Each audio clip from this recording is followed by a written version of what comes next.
গল্পকথন by Juthi চ্যানেলে আজকে শুনবেন হুমায়ুন আহমেদের লেখা মিসের আলি সিরিজের একটি গল্প বৃহন্নলা। এই গল্পটি আপনারা দুটি পর্বে পেয়ে যাবেন এবং গল্প পাঠ ভালো লাগলে প্লিজ আমার চ্যানেলটিকে সাবস্ক্রাইব করবেন। চলেন গল্পে চলে যাই। অতি প্রাকৃত গল্পে গল্পের চেয়ে ভূমিকা বড় হয়ে থাকে। গল্প যত না বড়, তার ডালপালা তার চেয়েও বড়। এই গল্পেও তাই হবে। একটি দীর্ঘ ভূমিকা দিয়ে শুরু করব। পাঠককে অনুরোধ করছি তারা যেন ভূমিকাটা পড়েন, এর প্রয়োজন আছে। আমার মামাতো ভাইয়ের বিয়ে। বাবা মার একমাত্র ছেলে হলে যা হয়। বিয়ের জন্য অসংখ্য মেয়ে দেখা হতে লাগলো। কাউকেই পছন্দ হয় না। কেউ বেশি লম্বা, কেউ বেশি বেটে, কেউ বেশি ফর্সা, কেউ বেশি কথা বলে, আবার কেউ কেউ দেখা গেল কম কথা বলে। নানান ফ্যাকড়া। শেষ পর্যন্ত যাকে পছন্দ হলো সে মেয়ে ঢাকা ইডেন কলেজে বিয়ে পড়ে, ইতিহাসে অনার্স। মেয়ের বাবা নেই, মার অন্য কোথাও বিয়ে হয়েছে। মেয়ে তার বড় চাচা বাড়িতে মানুষ, তিনি তাকে খরচপত্র দিয়ে বিয়ে দিচ্ছেন। আমার মামা এবং মামি দুজনের কেউই এই বিষয়ে সহজভাবে নিতে পারলেন না। যে মেয়ের বাবা নেই, মা আবার বিয়ে করেছে, পাত্রী হিসেবে সে তেমন কিছু না। তাছাড়া সে খুব সুন্দরীও না, মোটামুটি ধরনের চেহারা। আমার মামাতো ভাই তবু কেন জানি একবার মাত্র এই মেয়েকে দেখেই বলে দিয়েছে এই মেয়ে ছাড়া আর কাউকে সে বিয়ে করবে না। মেয়ের বাবা নেই তো কি হয়েছে, সবার বাবা চিরকাল থাকে নাকি? মেয়ের মার বিয়ে হয়েছে, তাতেই বা অসুবিধাটা কি? অল্প বয়সে বিধবা হয়েছেন, তার তো বিয়ে করাই উচিত। এমন তো না যে দেশে বিধবা বিবাহ নিষিদ্ধ। মামা মামিকে শেষ পর্যন্ত মত দিতে হলো, তবে খুব খুশি মনে মত দিলেন তা না, কারণ মেয়ের বড় চাচাকেও তাদের খুবই অপছন্দ হয়েছে। লোকটা নাকি অভদ্রের চূড়ান্ত, ধরাকে সরাগান করে, চামার টাইপ। বিয়ের দিন তারিখ হলো এক মঙ্গলবার। কাকডাকা ভোরে আমরা একটা মাইক্রোবাস এবং সাদা রঙের টয়োটার করে রওনা হলাম। গন্তব্য ঢাকা থেকে ৯০ মাইল দূরের এক মফস্বল শহর। মফস্বল শহরের নামটা আমি বলতে চাচ্ছি না, গল্পের জন্য সেই নাম জানার প্রয়োজনও নেই। ৩৩ জন বরযাত্রী, অধিকাংশই ছেলে ছোকরা। হইচইয়ের চূড়ান্ত হচ্ছে। এই মাইক বাজছে, এই মাইক্রোবাসের ভেতরে ব্রেক ড্যান্স হচ্ছে, এই পটকা ফুটছে। ফাঁকা রাস্তায় এসে মাইক্রোবাসের গিয়ার বক্সে কী যেন হলো। একটু পরপর বাস থেমে যায়, সবাইকে নেমে ঠেলতে হয়। বরযাত্রীদের উৎসাহ তাতে যেন আরও বাড়ল। শুধু আমার মামা অসম্ভব গম্ভীর হয়ে পড়লেন। আমাকে ফিসফিস করে বললেন, এটা হচ্ছে অলক্ষণ, খুবই অলক্ষণ। রওনা হবার সময় একটি খালি জগ দেখেছি, তখনই মনে হয়েছে একটা কিছু হবে। গিয়ার বক্স গেছে, এখন দেখছি চাকা পাংচার হবে, না হয়ে পারেই না। হলো তাই। একটা কালভার্ট পার হওয়ার সময় চাকার হাওয়া চলে গেল। মামা বললেন, কি দেখলি? বিশ্বাস হলো আমার কথা? এখন বসে বসে আঙুল চোষ। স্পেয়ার চাকা লাগাতেও অনেক সময় লাগলো। মামা ছাড়া অন্য কাউকে বিচলিত হতে দেখলাম না। বরযাত্রীদের উৎসাহ মনে হলো আরও বেড়েছে। চিৎকার হইচই হচ্ছে। একজন গান গাওয়ার চেষ্টা করছে। শুধুমাত্র বিয়েবাড়িতে পৌঁছানোর পরই সবার উৎসাহে খানিকটা ভাটা পড়ল। মফস্বল শহরের বড় বাড়িগুলি সাধারণত যেরকম হয় সেরকম একটা পুরনো ধরনের বাড়ি। এইসব বাড়ি এমনিতেই খানিকটা বিষণ্ণ প্রকৃতির হয়। এই বাড়ি দেখে মনে হলো বিরাট একটা শোকের বাড়ি। খা খা করছে চারদিক, লোকজন নেই। কলাগাছ দিয়ে একটা গেটের মতো করা হয়েছে। সেটাকে গেট না বলে গেটের প্রহসন বলাই ভালো। একদিকে রঙিন কাগজের চেন, অন্যদিকে খালি। হয় রঙিন কাগজ কম পড়েছে, কিংবা লোকজনের গেট প্রসঙ্গে উৎসাহ শেষ হয়ে গেছে। আমার মামা হতবম্ব। বরযাত্রীরা মুখ চাওয়াচাই করছে। ব্যাপারটা কি? হাফ শার্ট পরা এক চ্যাংড়া ছেলে এসে বলল, আপনারা বসেন, বিশ্রাম করেন। আমি বললাম, আর লোকজন কোথায়? মেয়ের বড় চাচা কোথায়? সেই ছেলে শুকনো গলায় বলল, আছে, সবাই আছে, আপনারা বিশ্রাম করেন। আমি বললাম, কোনো সমস্যা হয়েছে? সেই ছেলে ফ্যাকাশে হাসি হেসে বলল, জি না, সমস্যা কিসের? এই বলেই সে বাড়ির ভেতরে ঢুকে গেল, আর বেরোলো না। বসার ঘরে চাদর পেতে বরযাত্রীদের বিশ্রামের ব্যবস্থা। বারান্দায় গোটা দশেক ফোল্ডিং চেয়ার। বিয়েবাড়ির সজ্জা বলতে এইটুকুই। মামা বললেন, বলেছিলাম না অলক্ষণ, এখন বিশ্বাস হলো? কি কাণ্ড হয়েছে কে জানে। আমার তো মনে হয় বাড়িতে মেয়েই নেই, কারোর সঙ্গে পালিয়ে গেছে। মুখে জুতার বাড়ি পড়ল, স্রেফ জুতার বাড়ি। মামা অল্পতেই উত্তেজিত হন। গত বছর তার ছোটোখাটো স্ট্রোক হয়ে গেছে। উত্তেজনার ব্যাপারগুলি তার জন্য ক্ষতির কারণ হতে পারে। আমি মামাকে সামলাতে চেষ্টা করলাম। হাসি মুখে বললাম, হাত মুখ ধুয়ে একটু শুয়ে থাকুন তো মামা, আমি খোঁজ নিচ্ছি কি ব্যাপার। মামা তীব্র গলায় বললেন, হাত মুখ ধোবো কি দিয়ে শুনি? হাত মুখ ধোবার পানি কেউ দিয়েছে? বুঝতে পারছিস না, এরা বেইজ্জতির চূড়ান্ত করার চেষ্টা করছে। কি যে বলেন মামা, কথা যখন অক্ষরে অক্ষরে ফলবে তখন বুঝবি কি বলছি। কাপড় চোপড় খুলে ন্যাংটো করে সবাইকে ছেড়ে দেবে, পাড়ার লোক এনে ধোলাই দেবে। আমার কথা বিশ্বাস না হয় লিখে রাখ। মামার কথা শেষ হবার সঙ্গে সঙ্গেই খালি গায়ে নীল লুঙ্গি পরা এক লোক প্লাস্টিকের বালতিতে করে এক বালতি পানি এবং একটা মগ নিয়ে ঢুকলো। পাথরের মতো মুখ করে বলল, হাত পা ধোন, চাইতাছে। মামা বললেন, খবরদার, কেউ চা মুখে দিবে না, খবরদার, দেখি ব্যাপার কি। ভেতর বাড়ি থেকে কান্নার শব্দ আসছে। বিয়ে বাড়িতে কান্না কোনো অস্বাভাবিক ব্যাপার না, কিন্তু এই কান্না অস্বাভাবিক লাগছে। মধ্যবয়স্ক এক লোক এক বিশাল কেতলিতে চা নিয়ে ঢুকলো। আমি তাকে বললাম, ব্যাপার কি বলেন তো ভাই? সেই লোক বলল, কিছু না। ভেতর বাড়ির কান্না এই সময় তীব্র হলো। কান্না এবং মেয়েলি গলায় বিলাপ। কান্না যেমন হঠাৎ তুঙ্গে উঠেছিল, তেমনি হঠাৎই নেমে গেল। তারপরে সঙ্গে সঙ্গেই মেয়ের বড় চাচা ঢুকলেন। ভদ্রলোককে দেখেই মনে হলো তার উপর দিয়ে একটা ঝড় বয়ে গেছে। তিনি নিচু গলায় যা বললেন তা শুনে আমরা স্তম্ভিত। কি সর্বনাশে কথা! জানলাম যে কিছুক্ষণ আগেই তার বড় ছেলে মারা গেছে। অনেক দিন থেকে অসুখে ভুগেছিল। আজ সকাল থেকে খুব বাড়াবাড়ি হলো। সব এলোমেলো হয়ে গেছে এই কারণেই। তিনি তার জন্য লজ্জিত, দুঃখিত ও অনুতপ্ত। তবে যত অসুবিধাই হোক, বিয়ে হবে। আজ রাতে সম্ভব হবে না, পরদিন।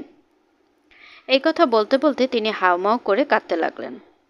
আমার মামা খুবই আবেগপ্রবণ মানুষ। অল্পতে রাখতেও পারেন, আবার সেই রাগ হিমশীতল পানিতে রূপান্তরিত হতেও সময় লাগে না। তিনি মেয়ের বড় চাচাকে জড়িয়ে ধরে নিজেও কেঁদে ফেললেন। কাতর গলায় বললেন, আপনি আমাদের নিয়ে মোটেও চিন্তা করবেন না, আমাদের কিছু লাগবে না। আপনি বাড়ির ভেতরে যান বেয়াই সাহেব।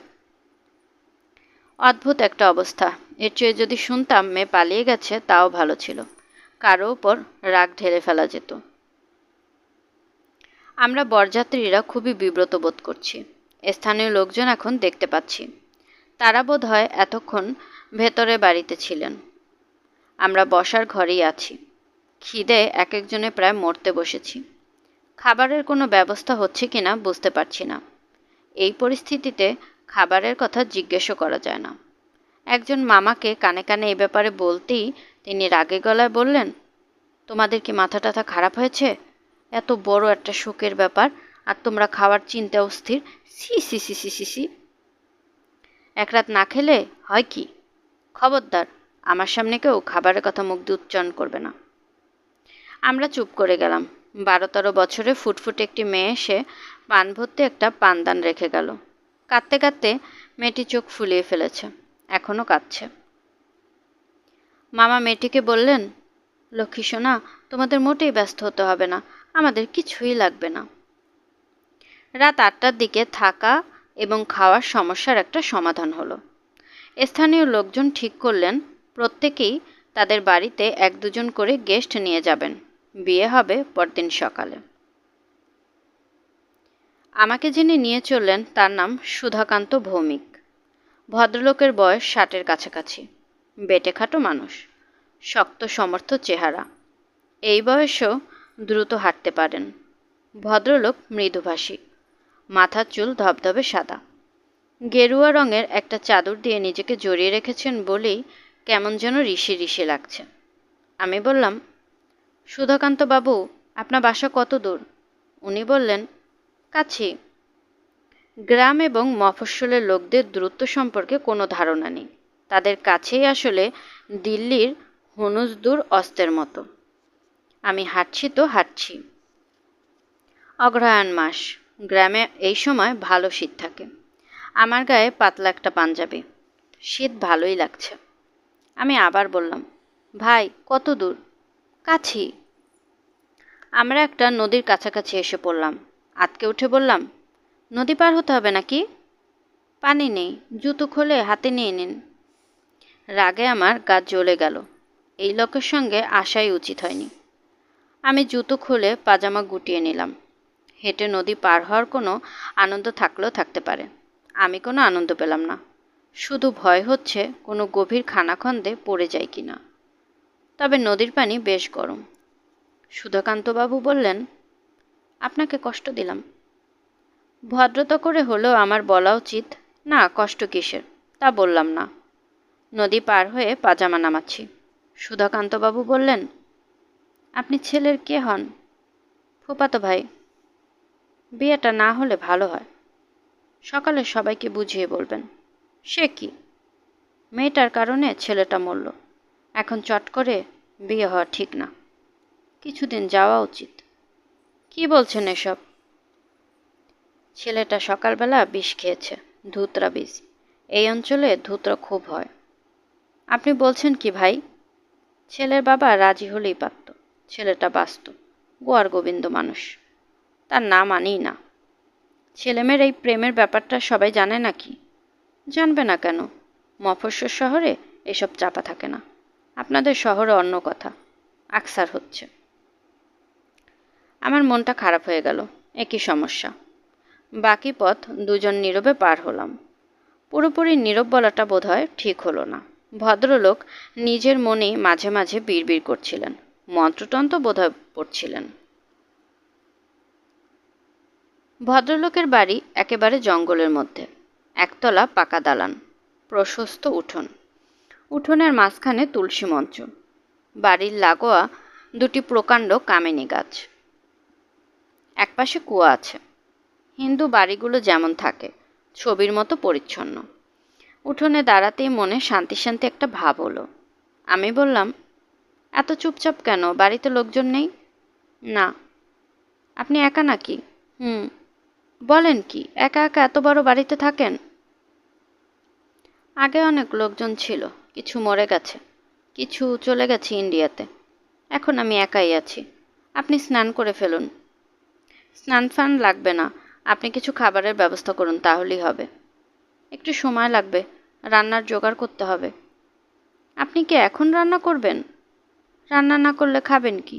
বেশিক্ষণ লাগবে না। ভদ্রলোক গামছা, সাবান এবং একটা জলচৌকি এনে কুয়োর পাশে রাখলেন। স্নান করে ফেলুন, সারাদিন জার্নি করে এসেছেন, স্নান করলে ভালো লাগবে। কুয়োর জল খুব ভালো। দিন, আমি জল তুলে দিচ্ছি। আপনাকে তুলতে হবে না, আপনি বরং রান্না শুরু করুন, খিদে চোখ অন্ধকার হয়ে আসছে। এই লুঙ্গিটা পরুন, ধোয়া আছে, আর সকালেই সোডা দিয়ে ধুয়েছি। আমার আবার পরিষ্কার থাকার বাতিক আছে, নোংরা সহ্য করতে পারি না। ভদ্রলোক যে নোংরা সহ্য করতে পারেন না তা পরিষ্কার বোঝা যাচ্ছে। তিনি রান্না করতে বসেছেন উঠোনে। উঠোনেই পরিষ্কার ঝকঝকে দুটো মাটির চুলা। সুধাকান্তবাবু চুলার সামনে জলচকিতে বসেছেন। থালা, বাটি, হাঁড়ি সবই দেখি 2-3 বার করে ধুচ্ছেন। সুধাকান্তবাবু, বলুন, আপনি বিয়ে করেননি? না। চিরকুমার? ওই আর কি। আপনি করেন কি? শিক্ষকতা করি, হাই স্কুলে অঙ্কের শিক্ষক, মনোহরদী হাই স্কুল। রান্নাবান্না আপনি নিজেই করেন? হ্যাঁ, নিজেই করি। একবেলা রান্না করি, একবেলা ভাত খাই, আর সকালে চিরা ফলমূল এইসব খাই। কাজের লোক রাখেন না কেন? দরকার পড়ে না। খালি বাড়ি পড়ে থাকে, চুরি হয় না? না, চোর কি নেবে কি? আমি একজন দরিদ্র মানুষ। আপনি স্নান করে নিন, স্নান করলে ভালো লাগবে। অপরিচিত জায়গায় ঠান্ডার মধ্যে গায়ে পানি ঢালার আমার কোনো ইচ্ছে ছিল না, কিন্তু সুধাকান্তবাবু মনে হচ্ছে আমাকে না ভিজিয়ে ছাড়বেন না।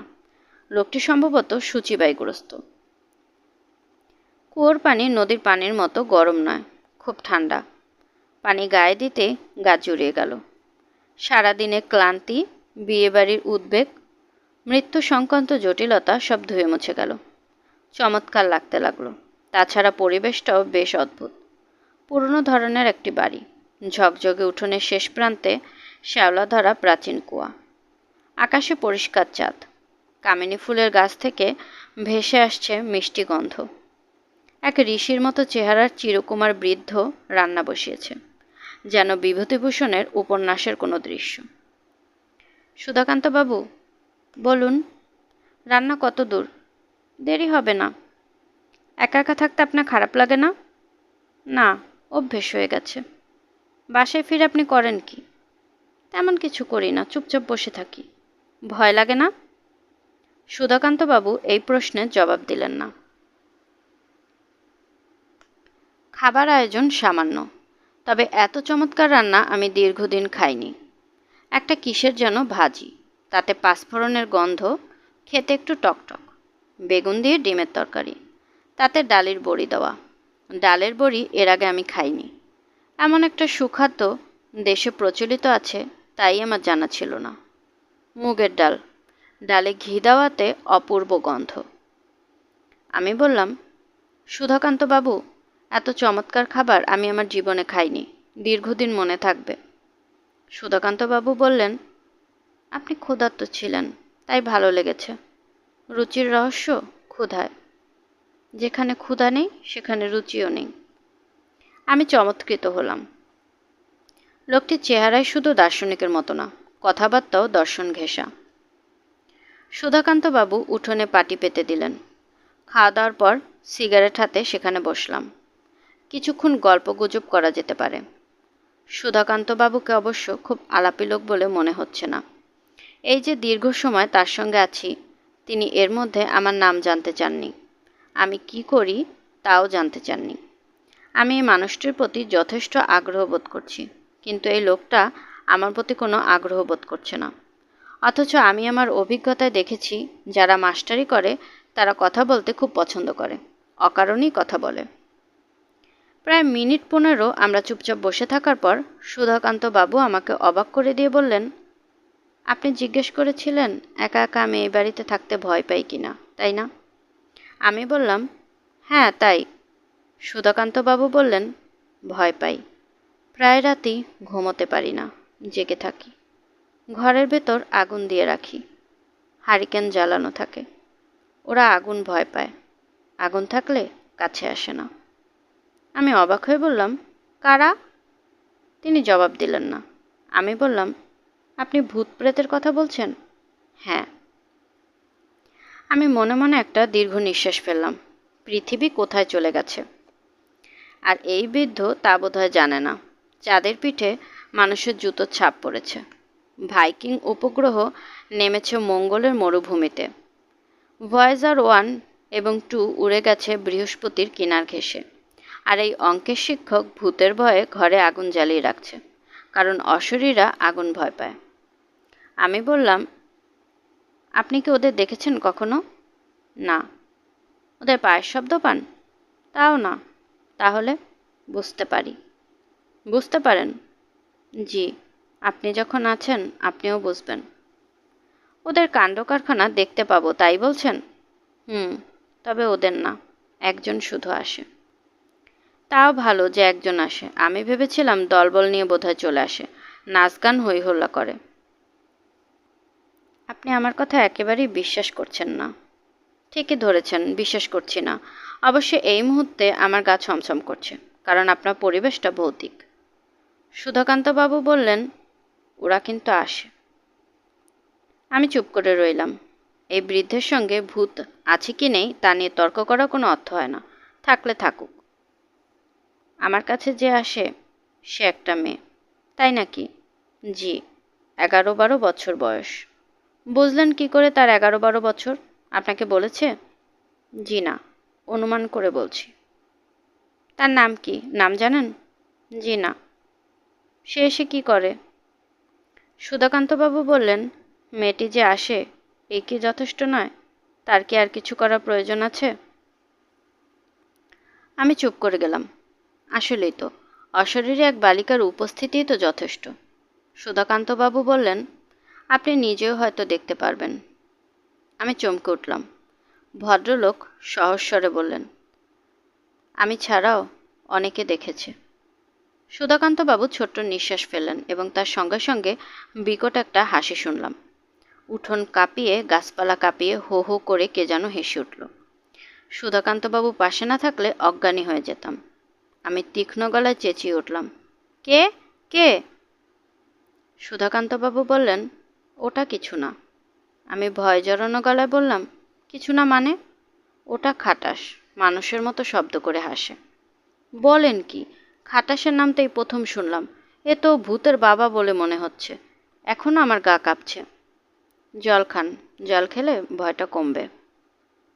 সুধাকান্তবাবু কাঁসার গ্লাসে করে পানি এনে দিলেন। খাটাস নামক জন্তুটি আরেকবার রক্ত হিম করা হাসি হাসল। সুধাকান্তবাবু যদি কিছু না বলতেন তাহলে ভূতের হাসি শুনেছি এই ধারণা আমার সারা জীবন মনের মধ্যে থাকত। লোকটার প্রতি এই প্রথম আমার খানিকটা আস্থা হলো। আজগুবি গল্প বলে ভয় দেখানো এই লোকের ইচ্ছে নয় বলেই মনে হলো। এরকম ইচ্ছে থাকলে এই ভয়ঙ্কর হাসির কারণ সম্পর্কে সে চুপ করে থাকত। সুধাকান্তবাবু বললেন, ওই মেয়েটার কথা শুনবেন? হ্যাঁ, শোনা যেতে পারে, তবে আমি নিজে অবিশ্বাসী ধরনের মানুষ। কাজে গল্পের মাঝখানে যদি হেসে ফেলি কিছু মনে করবেন না। এই গল্পটা কাউকে বলতে ভালো লাগে না। অবশ্য অনেককেই বলেছি। এখানকার সবাই জানে। আপনার গল্প এখানকার সবাই বিশ্বাস করেছে? সুধাকান্তবাবু গম্ভীর গলায় বললেন, আমি যদি এখানকার কাউকে একটা মিথ্যা কথাও বলি এরা বিশ্বাস করবে। এরা আমাকে সাধু বাবা বলে ডাকে। আমি আমার দীর্ঘ জীবনে কোনো মিথ্যা কথা বলেছি বলে মনে পড়ে না। আমি থাকি একা একা, আমার প্রয়োজনও সামান্য। মানুষ মিথ্যা কথা বলে প্রয়োজন এবং স্বার্থের কারণে। আমার সে সমস্যা নেই। এইসব থাক, আমি বরং গল্পটা বলি। বলুন। ভেতরে গিয়ে বসবেন? এখানে মনে হচ্ছে একটু ঠান্ডা লাগছে। অঘ্রাণ মাসে হিম পড়ে। আমার অসুবিধা হচ্ছে না, এখানেই বরং ভালো লাগছে। গ্রামে তেমন আসাও হয় না। আপনি শুরু করুন। সুধাকান্তবাবু গল্প শুরু করতে গিয়েও শুরু করলেন না। হঠাৎ যেন একটু অন্যরকম হয়ে গেলেন, যেন তীক্ষ্ণ দৃষ্টিতে কিছু দেখতে চেষ্টা করছেন। খসখস শব্দ হলো। নতুন কাপড় পরে হাঁটলে যেমন শব্দ সেরকম। তার প্রায় সঙ্গে সঙ্গেই কাচের চুড়ির টুং টুং শব্দের মতো শব্দ। আমি বললাম, কি ব্যাপার বলুন তো? সুধাকান্তবাবু ফ্যাকাশে মুখে হাসলেন। আমি বললাম, কিসের শব্দ হলো? তিনি নিচু গলায় বললেন, ও কিছু না, আপনি গল্প শুনুন। আজ ঘুমিয়ে কাজ নেই। আসুন গল্প করে রাত পার করে দিই। গা ছমছমে পরিবেশ। বাড়ির লাগোয়া ঝাঁকড়া কামিনী গাছ থেকে কামিনী ফুলের নেশা ধরানো গন্ধ আসছে। কুয়ার আশেপাশে অসংখ্য জোনাকি জ্বলছে, নিভছে। উঠোনের চুলা থেকে ভেসে আসছে পোড়া কাঠের গন্ধ। আকাশ ভরা নক্ষত্রবিথি। সুধাকান্তবাবু গল্প শুরু করলেন। যুবক বয়স থেকেই আমাকে সবাই ডাকতো সাধু বাবা। যদিও ঠিক সাধু বলতে যা বোঝায় আমি তা নই, তবে প্রকৃতিটা একটু ভিন্ন ছিল। সব কিছু থেকে নিজেকে দূরে দূরে রাখার অভ্যাস আমার ছিল। শ্মশান, কবরস্থান এইসব আমাকে ছোটবেলা থেকে আকর্ষণ করত। অল্প বয়স থেকেই শ্মশান এবং কবরস্থানের আশেপাশে ঘুরঘুর করতাম। আমার বাবা শ্যামাকান্ত ভৌমিক তখন জীবিত। আমার মতিগতি দেখে অল্প বয়সে আমার বিবাহ ঠিক করলেন। পাশের গ্রামের মেয়ে, ভবানী মিত্র মহাশয়ের প্রথমা কন্যা আরতি। খুবই রূপবতী মেয়ে। গ্রামাঞ্চলে এরকম মেয়ে সচরাচর দেখা যায় না।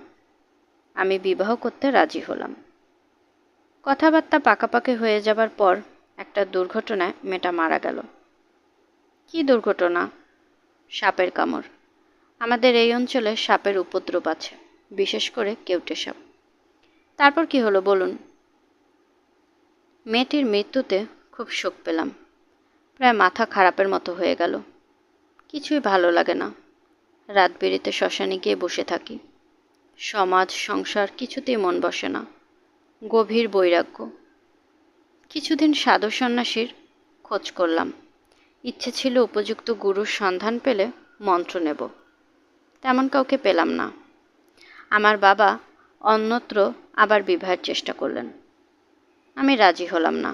বাবাকে বুঝিয়ে বললাম যে ঈশ্বরের ইচ্ছা না যে আমি সংসারের বন্ধনে আটকা পড়ি। পরিবারের অন্যরাও চেষ্টা করলেন, আমি সম্মত হলাম না। এসব আমার প্রথম যৌবনের কথা। না বললে আপনি গল্পটা ঠিক বুঝতে পারবেন না। আপনি কি বিরক্ত হচ্ছেন? আমি বললাম, না, বিরক্ত হব কেন? সুধাকান্তবাবু বললেন, প্রথম যৌবনের কথা সবাই খুব আগ্রহ করে বলে, আমি বলতে পারি না। আপনি তো ভালোই বলছেন, থামবেন না, বলতে থাকুন। সুধাকান্তবাবু আবার শুরু করলেন। এরপর অনেক বছর কাটল। শ্মশানে শ্মশানে ঘুরতাম বলেই বোধ হয় ঈশ্বর আমার ঘরটাকে শ্মশান করে দিলেন। পুরোপুরি একা হয়ে গেলাম। মানুষ যে কোনো পরিস্থিতিতে নিজেকে মানিয়ে নেয়, আমিও মানিয়ে নিলাম। আমার প্রকৃতির মধ্যে এক ধরনের একাকিত্ব ছিল, কাজে আমার খুব অসুবিধা হলো না। এখন আমি মূল ঘটনায় চলে আসব। তার আগে আপনি কি চা খাবেন? জি না। খান একটু চা, ভালো লাগবে। আমার মনে হলো ভদ্রলোকের নিজেরই চা খেতে ইচ্ছে করছে। আমি বললাম, ঠিক আছে বানান, একটু একটু ঠান্ডাও লাগছে অবশ্য। ভিতরে গিয়ে বসবেন? জি না, এখানেই ভালো লাগছে। চা শেষ করার পর দ্বিতীয় দফায় গল্প শুরু হলো। এইখানে আমি একটা মজার ব্যাপার লক্ষ্য করলাম।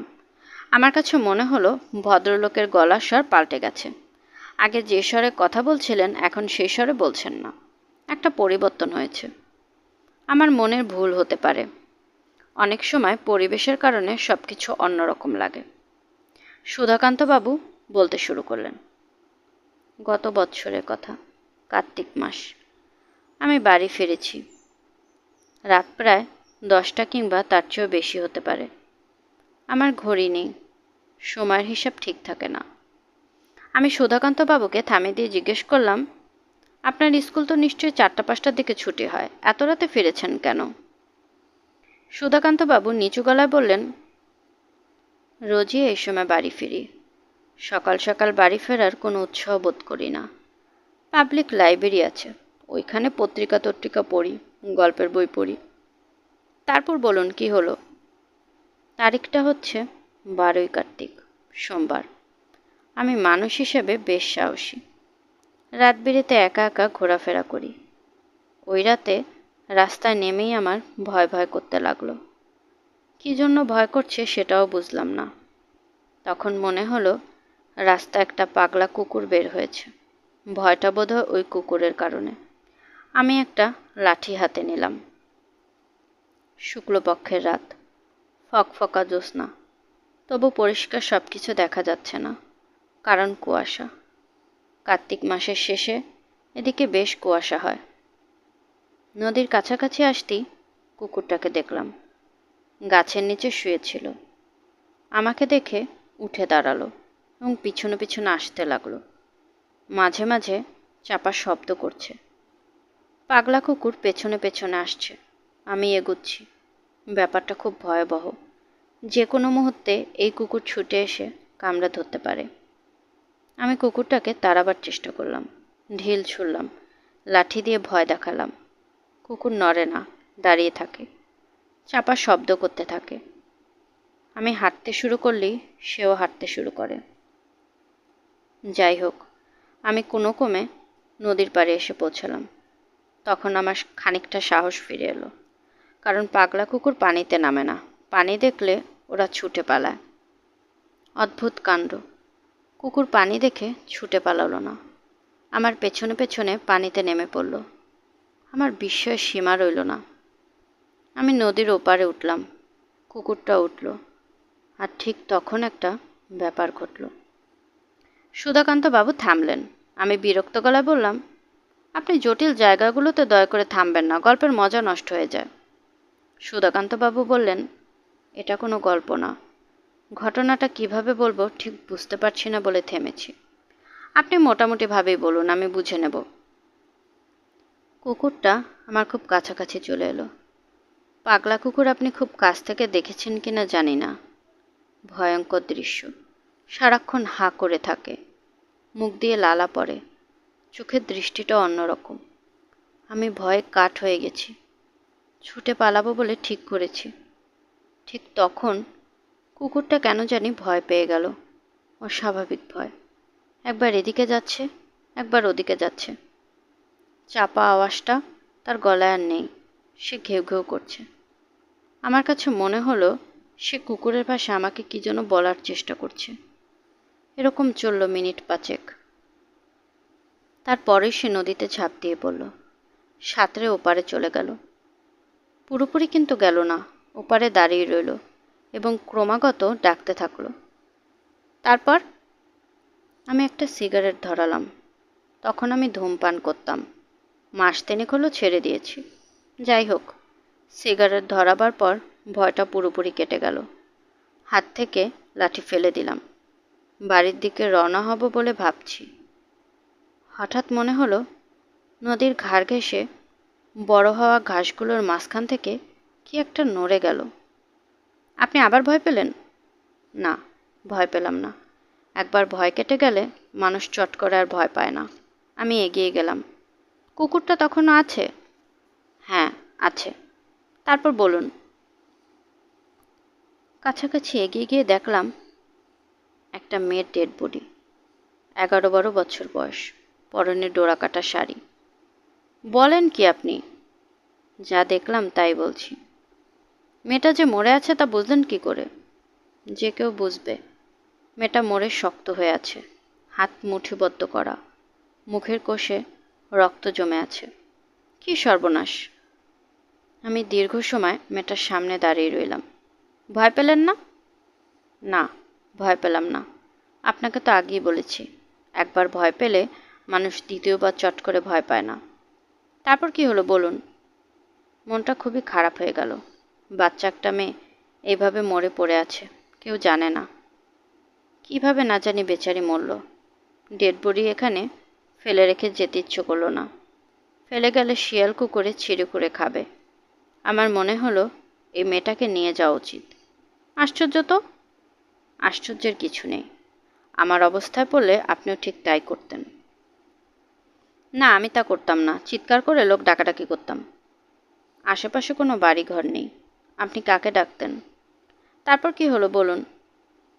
সুধাকান্তবাবু বললেন, আপনি আমাকে একটা সিগারেট দিন, সিগারেট খেতে ইচ্ছে করছে। আমি সিগারেট দিলাম। বৃদ্ধ সিগারেট ধরিয়ে খক খক করে কাশতে লাগলেন। আমি বললাম, তারপর কি হলো বলুন। সুধাকান্তবাবু বললেন, ঘটনাটা এখানে শেষ করে দিলে কেমন হয়? আমার কেন জানি আর বলতে ইচ্ছে করছে না। ইচ্ছে না করলেও বলুন, এখানে শেষ করার প্রশ্নই ওঠে না। এটা গল্প না। গল্প না যে তা বুঝতে পারছি। তারপরও বলুন, আপনি কি করলেন? মেয়েটাকে তুললেন? হ্যাঁ, তুললাম। কেন তুললাম সেটাও আপনাকে বলি। একটা পরিচিত মেয়ের শবদাহ কেউ চট করে কোলে তুলে নিতে পারে না। আমি কাজটা করলাম, কারণ এই বালিকার মুখ দেখতে অবিকল। সুধাকান্তবাবু থেমে গেলেন। আমি বললাম, মেয়েটি দেখতে ওই মেয়েটির মতো যার সঙ্গে আপনার বিয়ের কথা হয়েছিল, আরতি? হ্যাঁ, আরতি। আপনার স্মৃতিশক্তি তো খুব ভালো।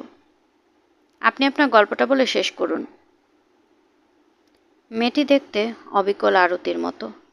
আমি মাটি থেকে তাকে তুললাম। মরা মানুষের শরীর ভারী হয়ে থাকে লোকে বলে। আমি দেখলাম মেয়েটার শরীর খুব হালকা। একটা কথা বলতে ভুলে গেছি। মেয়েটাকে তোলার সঙ্গে সঙ্গে কুকুরটা চিৎকার বন্ধ করে দিল। আমার কাছে মনে হলো চারদিক হঠাৎ যেন অস্বাভাবিক নীরব হয়ে গেছে। আমি মেয়েটাকে দিয়ে রওনা হলাম।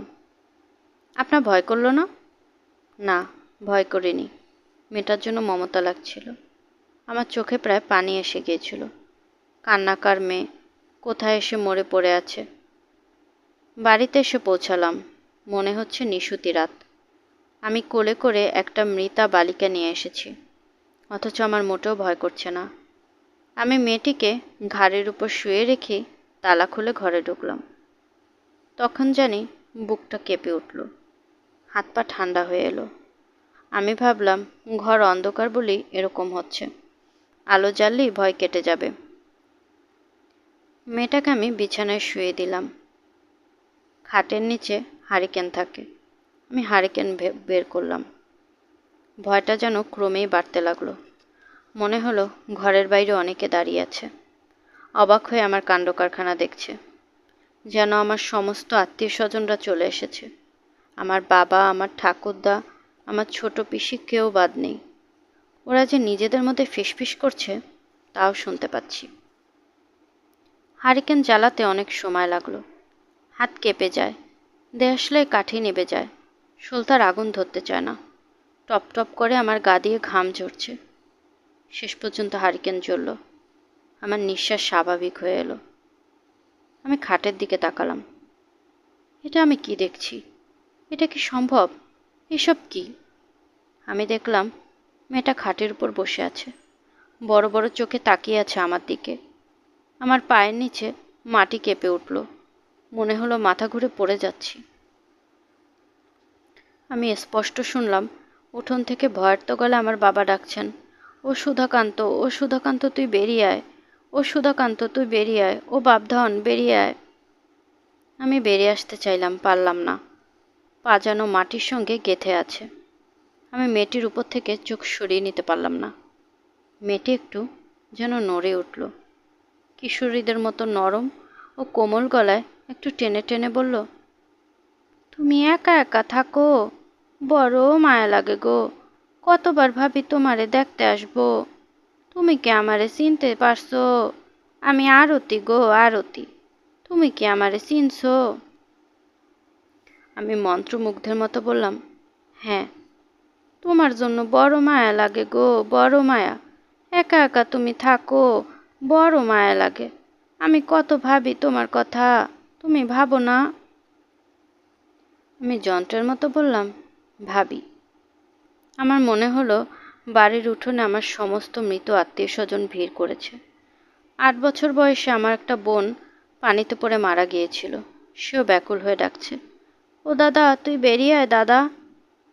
আমার ঠাকুমার ভাঙা ভাঙা গলাও শুনলাম, ও সুধাকান্ত, সুধাকান্ত। খাটের উপর বসে থাকা মেয়েটা বলল, তুমি ওদের কথা শুনতেছো কেন গো? এতদিন পরে তোমার কাছে আসলাম, আমার মনটা তোমার জন্য কান্দে। ও গো, তুমি আমার কথা ভাবো না? ঠিক করে বলো, ভাবো না? ভাবি। আমার গায়ে হাত দিয়ে বলো ভাবি। ও গো, আমার গায়ে হাত দিয়ে বলো।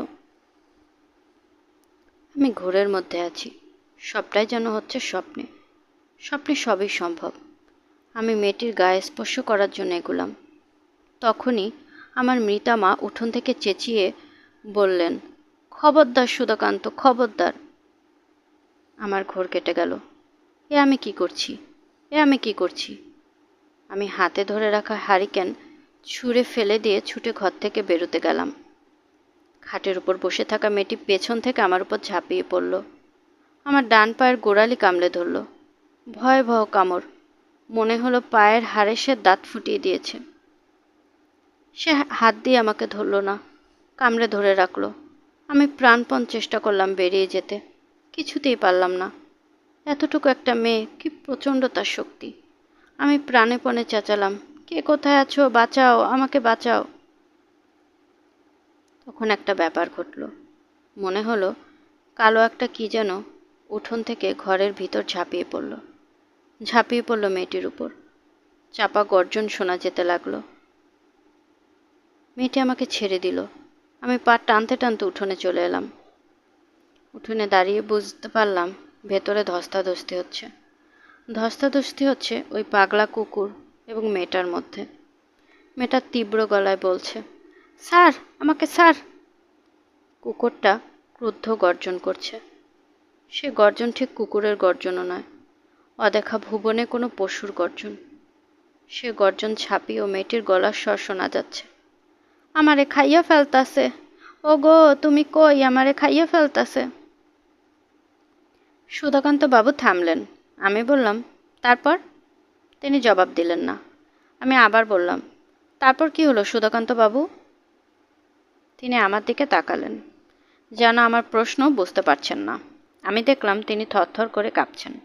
আমি বললাম, কি হলো সুধাকান্ত বাবু? তিনি কাঁপা গলায় বললেন, ভয় লাগছে, দেশলাইটা একটু জ্বালান তো। আমি দেশলাই জ্বালালাম। সুধাকান্ত বাবু তার পা বের করে বললেন, দেখুন, কামড়ের দাগ দেখুন। আমি গভীর ক্ষতচিহ্নের দিকে তাকিয়ে রইলাম। সুধাকান্তবাবু বললেন, ও এখন আসে, বাড়ির পেছনে থপথপ করে হাঁটে, নিঃশ্বাস ফেলে, জানালার পাট হঠাৎ করে বন্ধ করে দিয়ে ভয় দেখায়, হাসে, নাকি সুরে কাঁদে, এক একদিন খুব বিরক্ত করে। তখন ওই কুকুরটাও আসে, হুটুপুটি শুরু হয়ে যায়। সাধারণত কৃষ্ণপক্ষের রাতেই বেশি হয়। আমি বললাম, এটা কি কৃষ্ণপক্ষ? সুধাকান্তবাবু বললেন, না, চাঁদ দেখতে পাচ্ছেন না? আমি বললাম, আপনি তো ভাই ভয়াবহ গল্প শোনালেন, আমি তো এখন রাতে ঘুমোতেই পারবো না। ঘুমানোর দরকার নেই, কিছুক্ষণের মধ্যেই সূর্য উঠবে, চাঁদ ডুবে গেছে, দেখছেন না? আমি ঘড়ি দেখলাম, 4:20। সত্যি সত্যি রাত শেষ হয়ে গেছে। সুধাকান্তবাবু বললেন, চা খাওয়া যাক, কি বলেন? হ্যাঁ, খাওয়া যাক। তিনি চুলা ধরিয়ে কেটলি বসিয়ে দিয়ে নিচু গলায় বললেন, বড় বিরক্ত করে, মাঝে মাঝে ঢিল মারে টিনের চালে, থু থু করে থুতু ফেলে, ভয় করে। রাত বিরেতে বাথরুমে যেতে হলে হাতে জ্বলন্ত আগুন নিয়ে যেতে হয়। গলায় দেখুন একটা অষ্টধাতুর কবচ, কোমরে সবসময় একটা লোহার চাবি বাঁধা থাকে, তবু ভয় কাটে না। বাড়ি ছেড়ে চলে যান না কেন? কোথায় যাব বলেন? পূর্বপুরুষের ভিটে। কাউকে সঙ্গে এনে রাখেন না কেন? কেউ থাকতে চায় না রে ভাই, কেউ থাকতে চায় না। সুধাকান্তবাবু চায়ের কাপ হাতে তুলে দিলেন। চুমুক দিতে যাব, তখনই বাড়ির একটা কপাট শব্দ করে নড়ে উঠল। আমি চমকে উঠলাম। হাওয়ার কোনো বংশ নেই, কপাটের শব্দ হয় কেন? সুধাকান্তবাবুর দিকে তাকালাম। তিনি সহজ গলায় বললেন, ভয়ের কিছু নেই, চা খান, কিছুক্ষণের মধ্যেই ভোর হবে। বাড়ির পিছনের বনে খসমস শব্দ হচ্ছে। আসলে আমি অস্থির বোধ করছি। এ অবস্থা হলে কে আসতো এই লোকের কাছে? আমার ইচ্ছে করছে ছুটে পালিয়ে যাই। সুধাকান্তবাবু বললেন, ভয় পাবেন না। আমি ভদ্রলোকের দিকে তাকিয়ে আছি। তিনি এক মনে মন্ত্র আওড়াতে লাগলেন, নিশ্চয়ই ভূত তাড়ানো মন্ত্র। আমি খুব চেষ্টা করলাম ছোটবেলায় শেখা আয়াতুল কুরসি মনে করতে, কিছুতেই মনে পড়ল না। মাথা পুরোপুরি এলোমেলো হয়ে গেছে, গা দিয়ে ঘাম বেরোচ্ছে, ঠিকমতো নিঃশ্বাস নিতে পারছি না। মনে হচ্ছে বাতাসে অক্সিজেন হঠাৎ করে অনেকখানি কমে গেছে। ভয় নামক ব্যাপারটি যে এত প্রবল, কীরকম সর্বগ্রাসী, তাই প্রথম বুঝলাম। একসময় ভোর হলো, ভোরের পাখি ডাকতে লাগলো, আকাশ ফর্সা হলো। তাকিয়ে দেখি গায়ের পাঞ্জাবি ভিজে জবজব করছে। আমার মামাতো ভাইয়ের বিয়েটা শেষ পর্যন্ত হলো না। মেয়ে কিছুতেই কবুল বলল না। যতবার বলা হলো, মা বলো কবুল, ততবারই মেয়ে কঠিন গলায় বলল, না। আমি ছেলেপক্ষের সাক্ষীদের একজন, বড় বিব্রত বোধ করতে লাগলাম। মেয়েরা খালা বললেন, আপনারা একটু পরে আসুন, বাড়িতে এত বড় একটা দুর্ঘটনা ঘটেছে, মন টন খারাপ, বুঝতেই পারছেন। আমরা চলে এলাম। ঘণ্টাখানেক পর আবার গেলাম। বলা হলো, মা বলো তো কবুল। মেয়েটি অস্পষ্ট গলায় কি যেন বলল। মেয়ের খালা বললেন, এই তো বলেছে, এই তো বলেছে। মেয়ে মানুষ চিৎকার করে বলবে নাকি? আমি শুনেছি, পরিষ্কার বলেছে। এখন যান, ছেলের কবুল নিয়ে আসুন। আমি দৃঢ় গলায় বললাম, আমি কিছু শুনতে পাইনি, পরিষ্কার করে বলতে হবে। উকিল বললেন, মা বলো কবুল। মেয়েটি এবার স্পষ্ট স্বরে বলল, না। বলেই তীব্র চোখে আমার দিকে তাকালো। সেই চোখে রাগ ছিল, ঘৃণা ছিল, কিঞ্চিত অভিমানও ছিল। যেন সে বলছে, কেন তোমরা আমাকে কষ্ট দিচ্ছ? তোমাদের পায়ে পড়ি, দয়া করে আমাকে মুক্তি দাও। আমি বললাম, বিয়ের ব্যাপারটা আপাতত বন্ধ থাকুক, শোকের ধাক্কাটা কমুক, তারপর দেখা যাবে। আমরা চলে এলাম। মফস্বলের ওই শহরের সাথে কোনো রকম সম্পর্ক রইল না, তবে শহরটার স্মৃতি আমার মনে কাটার মতো বিঁধে রইল। স্মৃতির সবটুকুই গভীর বেদনার। আমার মামা ওখান থেকে ফিরে আসার পরপরই মায়োকার্ডিয়াক ইনফ্রাকশনে মারা গেলেন। ছেলে বউ দেখার খুব শখ ছিল, সেই শখ মিটল না। মামাতো ভাইটিও বিয়ে করতে রাজি হলো না। বিচিত্র কারণে সে ওই মেয়েটির ছবি বুকে পুষতে লাগলো। শুধুমাত্র তার মুখের দিকে তাকিয়ে আবার বছরখানেক পর গেলাম ওই শহরে। শুনলাম মেয়েটির বিয়ে হয়ে গেছে, ছেলে ডাক্তার। সুধাকান্ত বাবুর সঙ্গে দেখা হলো। আশ্চর্যের ব্যাপার, তিনি আমাকে চিনতে পারলেন না। যখন বললাম, আপনার সঙ্গে একবার সারা রাত কাটালাম, আপনার কিছুই মনে নেই? তিনি বললেন, ও আচ্ছা, মনে পড়েছে। তার চোখ মুখ দেখেই বুঝলাম কথাগুলো তিনি ভদ্রতা করেই বললেন, আসলে কিছুই মনে পড়েনি। ভদ্রলোক আমাকে ভুলে গিয়েছেন ঠিকই, কিন্তু আমি তাকে মনে রেখেছি এবং বেশ ভালোভাবেই মনে রেখেছি। তার বিচিত্র অভিজ্ঞতার কথা প্রায়ই মনে পড়ত। সেই অভিজ্ঞতায় আমারও কিছু অংশ আছে। কপাটের শব্দ আমি নিজের কানে শুনে এসেছি। বাতাস নেই, কিছু নেই, অথচ শব্দ করে কে যেন কপাট বন্ধ করলো। কাছে চুরির শব্দ, বাড়ির পিছনে খসখস আওয়াজ, সবই আমার নিজের কানে শোনা। সুধাকান্ত বাবুর এই গল্প অনেকের সঙ্গেই করেছি, খুব আগ্রহ নিয়ে করেছি। ঝড় বৃষ্টির রাতে যখনই ভূতের গল্পের আসর বসেছে, আমি এই গল্প বলেছি। তবে গল্প তেমন জমাতে পারিনি। আমি যেমন অভিভূত হয়েছিলাম, আমি লক্ষ্য করেছি আমার গল্পের শ্রোতারা তার 100 ভাগের 1 ভাগও হয় না। অথচ আমি নিজে খুব ভালো গল্প বলতে পারি। হয়তো পরিবেশ একটা ব্যাপার। সুধাকান্ত বাবুর বাড়িতে আধো জ্যোৎস্নায় যে পরিবেশ তৈরি হয়েছিল, ঢাকা শহরের ড্রয়িং রুমে সে পরিবেশ তৈরি করা সম্ভব নয়। তবু এটি আমার একটি প্রিয় গল্প। যতবার এই গল্প বলেছি, ততবার ওই রাতের কথা মনে পড়েছে। এক ধরনের শিহরণ বোধ করেছি।